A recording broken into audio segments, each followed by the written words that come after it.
Hello guys, good evening. हम लोग synthesis का पार्ट पढ़ रहे थे। सिंथेसिस में हमने सिंपल सेंटेंस कंप्लीट कर लिए हैं। आज हम लोग कॉम्प्लेक्स सेंटेंस पढ़ना शुरू करेंगे। लेकिन कॉम्प्लेक्स सेंटेंस जानने के लिए आपको थोड़ा सा कॉम्प्लेक्स के बारे में जानकारी होनी चाहिए। हालांकि मैं आपको कोशिश करूंगा कि बगैर किसी रूल रेगुलेशन के आप कॉम्प्लेक्स सेंटेंस बनाना सीख जाएं, और उसके लिए आपको थोड़ा सा मेरी बातों की तरफ ध्यान देना होगा, मुझे सुनना होगा।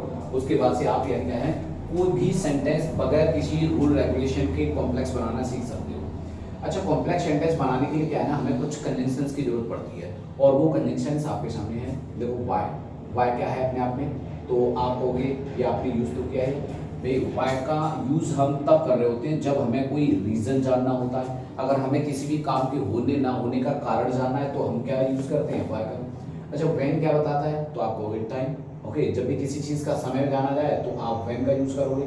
वेयर क्या होता है, प्लेस, यानी कि जब भी अगर आपको किसी प्लेस की इंफॉर्मेशन चाहिए, ओके, अगर आपको कोई प्लेस की इंफॉर्मेशन चाहिए तो आप क्या यूज करोगे, तो आप वेयर का यूज कर सकते हो। ओके, व्हेन क्या बताता है, तो तुम कहोगे टाइम बताता है। जब टाइम का जिक्र हो तो आपको व्हेन का यूज करना है। ओके, व्हाट का यूज कब करना है, तो आप कहोगे टू गेट इंफॉर्मेशन। जब आप किसी चीज की इंफॉर्मेशन प्राप्त करना चाहते हो तो आप क्या यूज कर सकते हो, व्हाट। अच्छा, विच क्या बताता है, तो आप कहोगे विच बताता है एनिमल या फिर थिंग्स। या तो आप किसी भी एनिमल्स का जिक्र आता है तो आप विच का यूज कर सकते हो, जब चीजों का जिक्र हो तो भी आप विच का यूज कर सकते हो। इफ और वेदर का यूज हम कब करेंगे, जब आपको किसी भी बात को लेकर के अगर डाउट है तो आप डाउट के लिए क्या यूज करते हैं, या तो इफ लगाओ या फिर वेदर। दैट क्या बताता है, टू कनेक्ट सेंटेंस। किसी भी दो सेंटेंस को आपस में हमें कनेक्ट कराना है ना, तो आप दैट से कनेक्ट करा सकते हो। हु क्या बताएगा, तो हु का मतलब आप समझते हैं कि हु क्या है, अपने आप में पर्सन को जानने के लिए यूज किया जाता है। अच्छा, सेंटेंस लिखा है, देखो एग्जांपल के थोड़े से कुछ तरीके समझने होंगे, ये आप नोट कर लें। इससे आगे कैसे आपको इंप्लीमेंट करना है, कि अभी मैं आपको आगे बताने वाला हूँ कि किस प्रकार से आप इन शब्दों से और कॉम्प्लेक्स सेंटेंस बना सकते हो। ओके, तो किस प्रकार से आप इन्हें बना सकते हो, इन्हें आप नोट करें, और नोट करने के बाद से कुछ चीजों को समझेंगे कि किस प्रकार इन शब्दों से इंटरवेटिव मतलब कॉम्प्लेक्स सेंटेंस में इन्हें चेंज किया जा सकता है।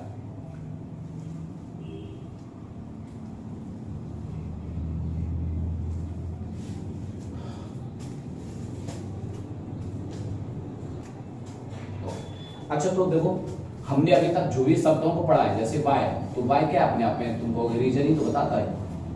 लेकिन आप ये भी तो जानते हो कि वाई अपने आप में क्या है भाई, एक क्वेश्चन वर्ड भी तो है।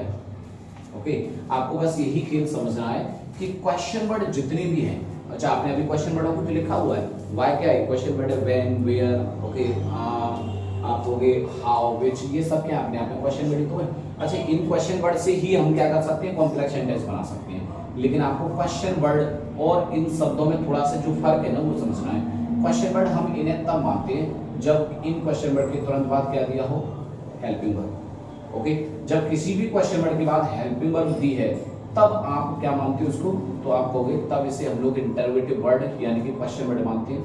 अच्छा, इन्हीं शब्दों के साथ में ऐसा भी तो हो सकता है, अच्छा उस समय पर आप कहोगे इनकी स्टार्टिंग कहाँ होती है। ओके, तो ये सेंटेंस की यानी क्या है, आप कहोगे स्टार्टिंग में होती है उस समय पर, यानी सेंटेंस को स्टार्ट करते हैं और क्वेश्चन वर्ड के बाद हेल्पिंग वर्ब आती है। इन्हीं क्वेश्चन वर्डों का एक दूसरा पॉइंट भी है, आप कहोगे ये सेंटेंस के बीच में आते हैं। कोई भी एक सेंटेंस लिखा है, उस सेंटेंस के बीच में आएंगे, और उस बीच में जैसे मान लो मैंने कोई क्वेश्चन वर्ड यूज कर दिया, यहाँ कोई एक सेंटेंस रहा है, ये कोई एक सेंटेंस है, ये कोई एक सेंटेंस है, दो सेंटेंस के बीच में आपने कोई भी क्वेश्चन वर्ड को यूज किया, तो ये याद रखें कि कोई भी क्वेश्चन वर्ड सेंटेंस के बीच में आने पर कभी क्वेश्चन वर्ड नहीं होता। ओके, उसे आप क्वेश्चन वर्ड ना समझें, क्वेश्चन वर्ड नहीं है ये। एक्चुअली होता क्या है, आप कहोगे इन सबको रियल में हम लोग एडवर्ब के थ्रू पढ़ा रहे होते हैं। ये है क्या अपने आप में, तो आप कहोगे एक एडवर्ब है, और ये एडवर्ब अपने आप में यहाँ दो तरीके से काम कर रही होती है, और दो तरीके क्या है, एक तो आप कहोगे इंटरोगेटिव और एक क्या होती है, रिलेटिव। एक तरीका होता है रिलेटिव एडवर्ब का और एक तरीका होता है इंटरोगेटिव एडवर्ब का। और आप कहोगे इंटरोगेटिव एडवर्ब हम किन्हें कहते हैं, तो इंटरोगेटिव एडवर्ब होने के लिए कुछ बातें आपको पता होनी चाहिए कि सेंटेंस की यानी कि कोई भी जो क्वेश्चन वर्ड आएगा उसके बाद हमेशा एक हेल्पिंग वर्ब लिखी जाएगी, और आप कहोगे इनको ये क्या करते हैं, सेंटेंस को स्टार्ट करते हैं। ओके, ये सेंटेंस को स्टार्ट करेंगे यानी कि सेंटेंस की स्टार्टिंग में आएंगे। रिलेटिव क्या होता है, तो आप कहोगे रिलेटिव में भी शब्द तो यही होते हैं क्वेश्चन वर्ड ही, लेकिन ये आप कहोगे इनके वार्षिक रिलेटिव एडवर्ब के वार्षिक क्या होता है, ये सेंटेंस के आपको मिडिल में मिलेंगे, बीच में मिलेंगे, सेंटेंस के बीच में लिखे जाते हैं। ओके, रिलेटिव एडवर्ब होंगे सेंटेंस के बीच में आएगी। और हमेशा याद रखो इस क्वेश्चन वर्ड जो भी आएगा, ओके, कहां पर आएगा तो आपको बीच में आएगा, और इसके बाद से आपको क्या चाहिए होगा, एक सब्जेक्ट चाहिए। कभी भी आपको हेल्पिंग वर्ब नहीं लगानी है। दिस इज द पॉइंट, यही बात आपको समझनी है, और कोई सा भी सेंटेंस आप बना सकते हो। अभी हमने एक सेंटेंस लिखा था,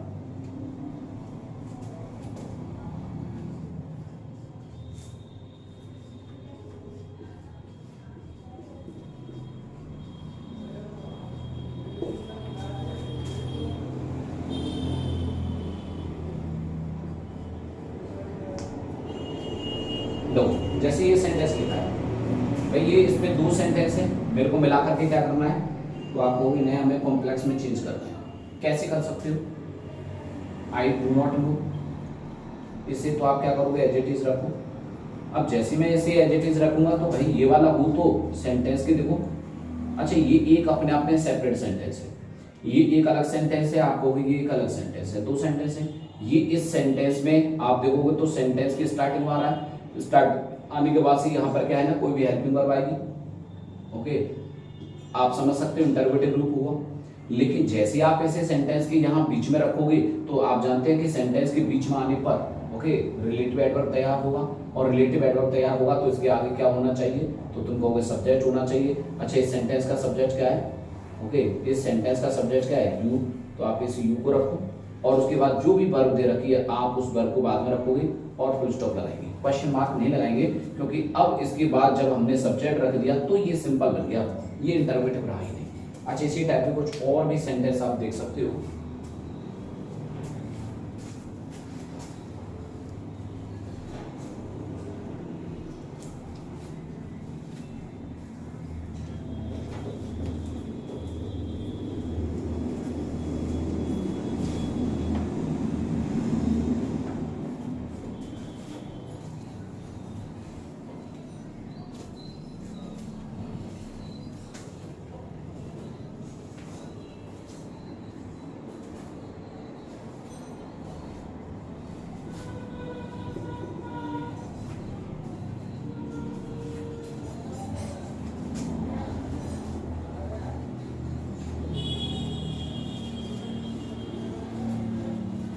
सेंटेंस क्या कहता है, शी मे बी इनोसेंट, वो इनोसेंट हो सकती है, निर्दोष हो सकती है, आई डू नॉट नो, लेकिन मैं नहीं जानता।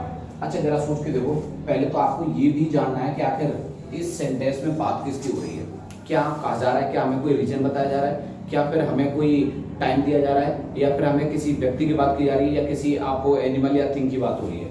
तो देखो सीधा सिंपल ये आप कैसे समझ सकते हो, ये जो भी सेंटेंस आपको यहाँ लिखा होगा वो सेंटेंस पढ़ करके आप अनुमान लगाओ, सोचो, सी मे बी इनोसेंट, वह निर्दोष हो सकती है, आई डू नॉट नो, मैं नहीं जानता, यानी इसका मतलब वो निर्दोष हो भी सकती है, ना भी हो सकती है, भाई मैं नहीं जानता, इसका मतलब क्या हुआ, मेरे को क्या है इस बात पर, तो तुम कहोगे मेरे को डाउट है। अब आप ये चेक करो कि डाउट के लिए भी हमने क्या लिखा हुआ है। ओके, डाउट के लिए आप क्या लगा सकते हो, ओके, तो डाउट के लिए क्या लगाते हैं हम लोग, या तो आप कहोगे इफ लगा सकते हैं, या फिर वेदर, इफ और वेदर क्या बताती है, डाउट बताते हैं, तो आप क्या लिखोगे, आई do not no. Okay, if, अब मैंने इफ को रख लिया, इफ के बाद से भी आपको देखो ये अपने आप में कंजंक्शन तो है, कंजंक्शन के बाद से आपको क्या चाहिए, सब्जेक्ट, सब्जेक्ट है इसमें शी। अब देखो, अच्छा मे बी, ये मे क्या है भाई, ये भी तो डाउट ही बताता है, ओके, पॉसिबिलिटी बताता है ना, ये कोई कंफर्म थोड़ी बताता है। देखो शी मे बी इनोसेंट, वह निर्दोष हो सकती है। अच्छा जरा सोचो, अगर वो निर्दोष है और ये बात मुझे मालूम होती तो क्या मैं ये कहता कि वह निर्दोष हो सकती है, पर तो मैं ये कहता वो निर्दोष है। इसका मतलब क्या है भाई, मे भी तो अपने आप में डाउट को बताता है, इसीलिए आप अब डाउट का शब्द तो हम इफ लगा ही चुके हैं, इसलिए द्वारा मे को यूज नहीं करेंगे। अब आप क्या लिखोगे, इस बी को ही, भाई सी क्या है, सिंगुलर सब्जेक्ट है, बी का सिंगुलर क्या हो जाएगा, इट। ओके, और ये आ गई, तो आपका सेंटेंस बना, I do not know if she is innocent. Okay, next sentence,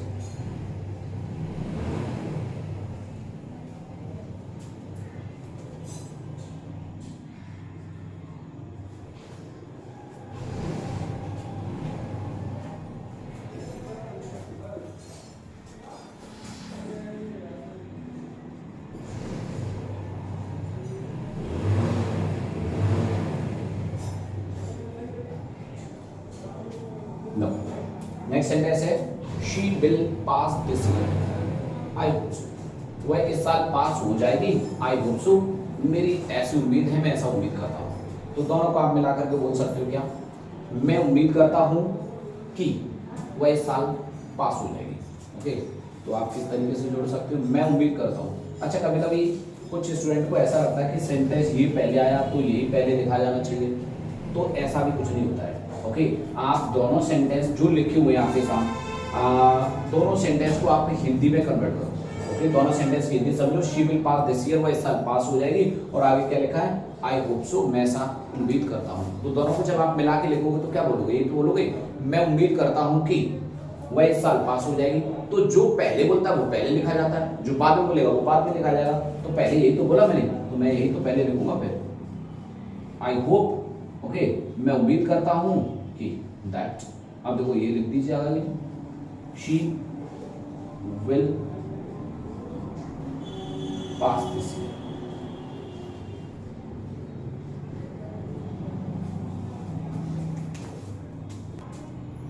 okay, next sentence है देखो, समवन स्टोल माय पेन, किसी ने मेरा पेन चुरा लिया, आई डू नॉट नो हिम, मैं उसे नहीं जानता।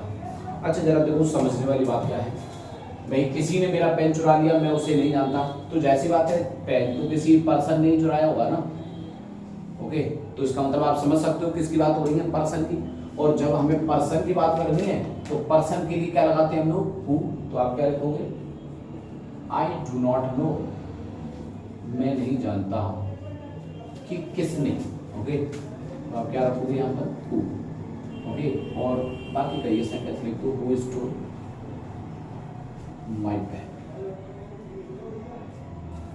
अच्छा, हम बात कर रहे थे कि क्वेश्चन वर्ड की बात आगे वर्ब नहीं आनी चाहिए, लेकिन देखो कुछ लोगों को ऐसा लगेगा ये वर्ब आ तो रही है, ये भाई मेन वर्ब है। आपको याद रखना है इधर हेल्पिंग वर्ब नहीं आनी चाहिए, लेकिन हु का नियम कुछ अलग कहता है। हु अपने आप में क्वेश्चन वर्ड और प्लस सब्जेक्ट दोनों का काम करता है, इसके साथ ऐसा हो सकता है। ओके, बाकी किसी क्वेश्चन वर्ड के साथ नहीं होता, लेकिन इसके साथ ऐसा हो सकता है।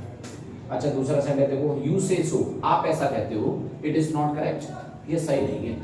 ओके, अच्छा जरा सोचो इसमें किसकी बात हो रही है, क्या किसी पर्सन की बात हो रही है, नहीं हो रही, पर्सन की बात हो रही है, मैं हूं नहीं लगा सकता।